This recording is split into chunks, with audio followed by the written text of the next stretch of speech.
इस वीडियो में हम पंच भौतिक तत्वों के बारे में बात करेंगे।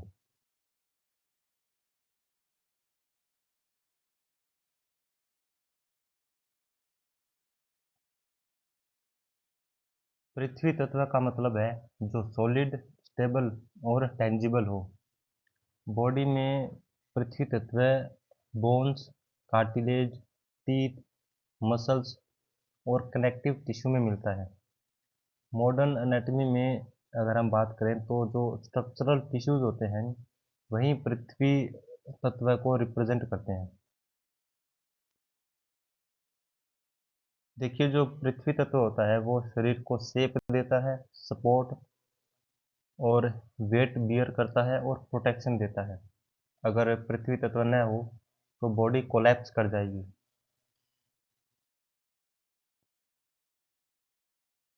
पृथ्वी तत्व के कमज़ोर होने से ऑस्टियोपोरोसिस, जिसमें आपकी हड्डियां कमज़ोर होती है। पृथ्वी तत्व के घटने से मसल वास्टिंग, जिसमें आपके मसल मास कम हो जाता है। और पृथ्वी तत्व के ब्रेकडाउन होने से फ्रैक्चर होता है। देखिए, आपने कभी नोटिस किया होगा कि कभी-कभी आपकी बॉडी हैवी लगने लगती है, कभी-कभी यह रेस्टलेस होती है, तो कभी-कभी स्लगिश यानी कि सुस्त होती है, तो कभी काफ़ी ज़्यादा शार्प और इंटेंस हो जाती है। देखिए, ये जो बिहेवियर है ये रैंडम नहीं होते। शरीर में किसी न किसी महाभूत की कमी या फिर अधिकता से ये बिहेवियर बॉडी शो करती है। देखिए, पृथ्वी तत्व के जो गुण होते हैं वो है गुरु, यानी कि भारी होना, स्थिर, कठोर और सांद्र यानी कि डेंस होना। अगर आप में पृथ्वी तत्व बैलेंस है तो आपकी बॉडी स्टेबल रहती है, मसल्स ठीक होते हैं और जॉइंट्स स्ट्रॉन्ग होते हैं। अगर शरीर में पृथ्वी तत्व की ज़्यादा मात्रा हो जाए तो बॉडी भारी लगने लगती है, मूवमेंट स्लो हो जाती है, आप में लेथार्जी यानी कि एक आलस जैसा फील होता है और वेट गेन होता है। यानी कि जो पृथ्वी तत्व के जो गुण हैं, भारी, स्थिर, वो गुण आपकी बॉडी में दिखने लगते हैं। अगर बॉडी में पृथ्वी तत्व की कमी होती है तब क्या होता है? तब आपकी बॉडी हल्की और कमज़ोर हो जाएगी, आप में इनस्टेबिलिटी होगी, मसल वास्टिंग होगा यानी कि मसल्स कमज़ोर हो जाएंगी और बोन भी वीक हो जाएगी।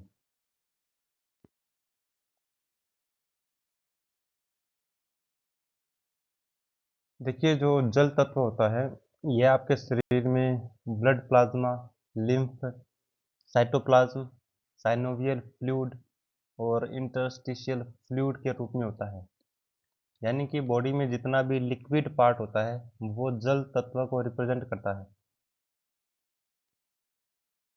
जल तत्व के फिजियोलॉजिकल रोल की बात करें तो शरीर में यह न्यूट्रिएंट्स को ट्रांसपोर्ट करता है, वेस्ट को रिमूव करता है, ल्यूब्रिकेशन करता है और टेम्परेचर को रेगुलेट करता है।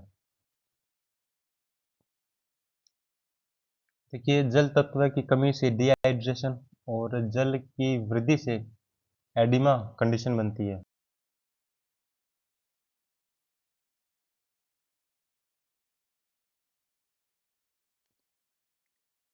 देखिए, जल का गुण होता है द्रव यानी कि बहना, स्निग्ध यानी कि ऑयली और मृदु यानी कि सॉफ्ट और शीतल यानी कि कूल।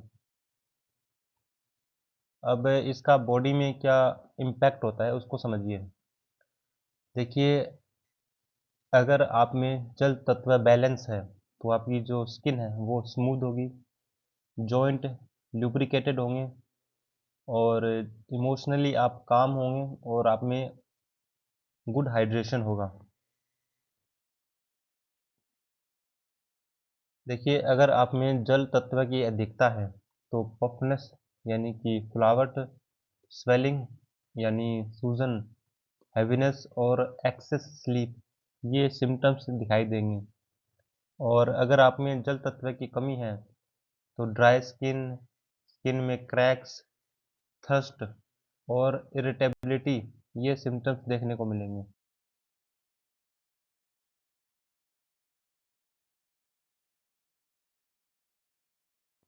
देखिए, अग्नि का मतलब होता है जो ट्रांसफॉर्म करें। शरीर में अग्नि डाइजेस्टिव एंजाइम, सेल्यूलर मेटाबॉलिज्म यानी कि माइटोकॉन्ड्रिया, बॉडी टेम्परेचर रेगुलेशन और न्यूरल कैविटी, ये सारे फंक्शन करती है। मॉडर्न टर्म्स में अगर अग्नि को समझें तो जो मेटाबॉलिक एक्टिविटी होती है वो सारी अग्नि तत्व से ही होती है। अग्नि तत्व के फिजियोलॉजिकल रोल को समझिए। देखिए, यह फूड को एनर्जी में कन्वर्ट करती है, न्यूट्रिएंट्स को टिश्यू तक पहुंचाती है, सिग्नल को ट्रांसमिट करती है और ग्रोथ एंड रिपेयर में काम करती है।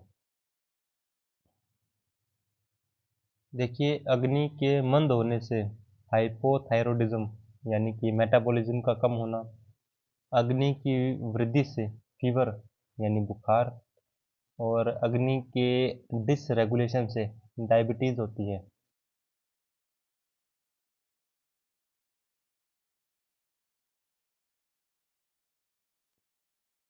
बात अगर अग्नि के गुणों की करें तो उष्ण यानी कि हॉट, और तीक्ष्ण यानी शार्प, लघु यानी कि लाइट, और रुक्ष यानी कि ड्राई, ये सारे अग्नि के गुण होते हैं।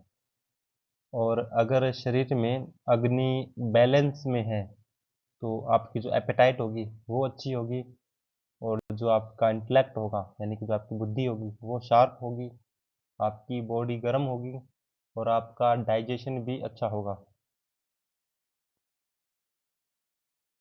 क्योंकि अग्नि इंटेंस होती है तो अग्नि की अधिकता से एंगर, इरिटेबिलिटी और हीट इंटॉलरेंस और बहुत ज़्यादा हंगर, ये सिम्टम्स बॉडी में दिखाई देंगे।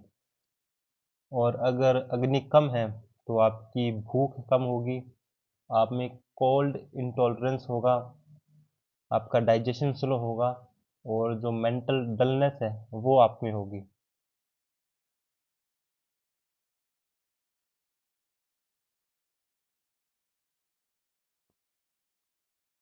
देखिए, वायु का मतलब होता है मूवमेंट और ट्रांसमिशन।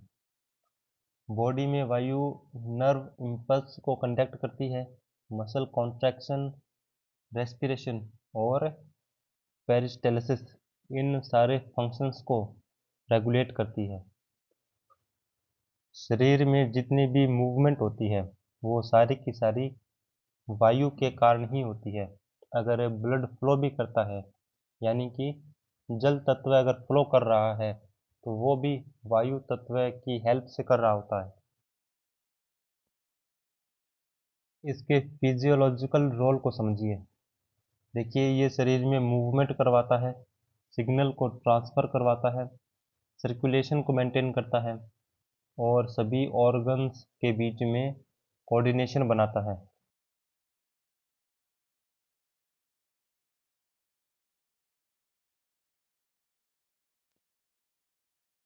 वायु तत्व के मुख्य गुण हैं लघु यानी कि ये हल्का होता है, चल यानी कि मूव करता है, मोबाइल होता है, रुक्ष यानी कि ड्राई होता है, और सूक्ष्म यानी कि सटल होता है। अब अगर शरीर में वायु बैलेंस है तो जो मूवमेंट होगी वो स्मूथ होगी, रिफ्लेक्सेस है क्विक होंगे, कोऑर्डिनेशन अच्छा होगा और कम्युनिकेशन अच्छा होगा।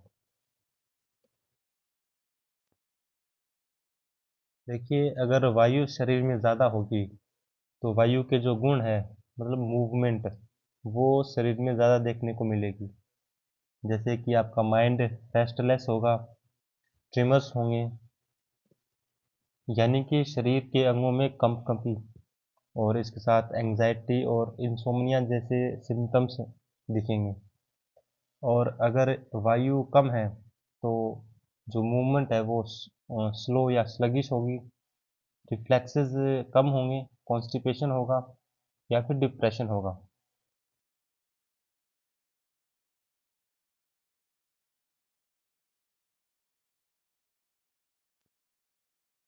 देखिए, आकाश का मतलब होता है वह स्पेस जिसमें कोई भी चीज़ मूव करती है या एग्जिस्ट करती है। शरीर के अंदर आकाश आपकी जो बॉडी कैविटीज़ होती है, थोरेसिक कैविटी या एब्डोमेन कैविटी, वो ल्यूमेन्स ऑफ ऑर्गन्स, वो जॉइंट स्पेस, वो और सेलुलर स्पेसेस, ये सब बॉडी में आकाश तत्व को रिप्रेजेंट करते हैं। अब इसके फिजिकल रोल को समझिए। देखिए, जो ऑर्गन्स होते हैं उनको स्पेस प्रोवाइड करता है, मूवमेंट के लिए रूम प्रोवाइड करता है और फ्लो के लिए चैनल प्रोवाइड करता है।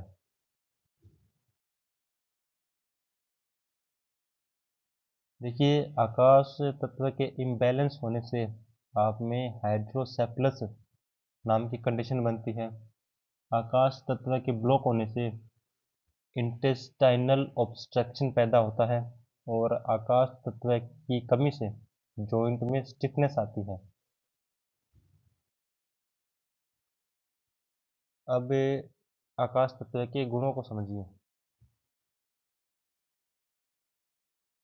देखिए, आकाश तत्व के जो मुख्य गुण हैं वो है लघु यानी कि लाइट होता है, चल यानी मोबाइल होता है, रुक्ष होता है और सूक्ष्म होता है। और शरीर में अगर आकाश तत्व बैलेंस है तो आप में mental clarity, proper body space और फ्री फ्लो इन चैनल्स, ये सारी चीज़ें होंगी। अगर आकाश तत्व ज़्यादा मात्रा में है तो शरीर में एम्प्टीनेस, आइसोलेशन, डिस्कनेक्शन और होलो फीलिंग जैसे सिम्टम्स होंगे। अगर क्लिनिकल एग्जांपल से समझें तो अगर आकाश तत्व ज़्यादा है तो जो डीजनरेटिव जॉइंट डिजीज़ है वो होंगे, एट्रोफी होगी और डिप्रेशन होगा।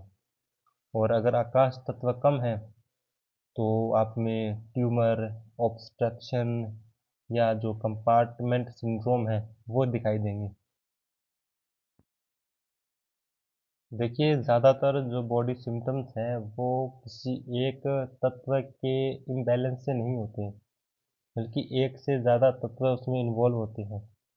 जैसे अगर ट्रेमर की बात करें तो इसमें वायु प्लस अग्नि दोनों इम्बैलेंस होते हैं। ओबेसिटी में पृथ्वी और जल तत्व की अधिकता होती है। इन्फ्लामेशन में अग्नि और जल इसकी अधिकता होती है और डीजनरेशन में वायु और आकाश ये बढ़े हुए होते हैं।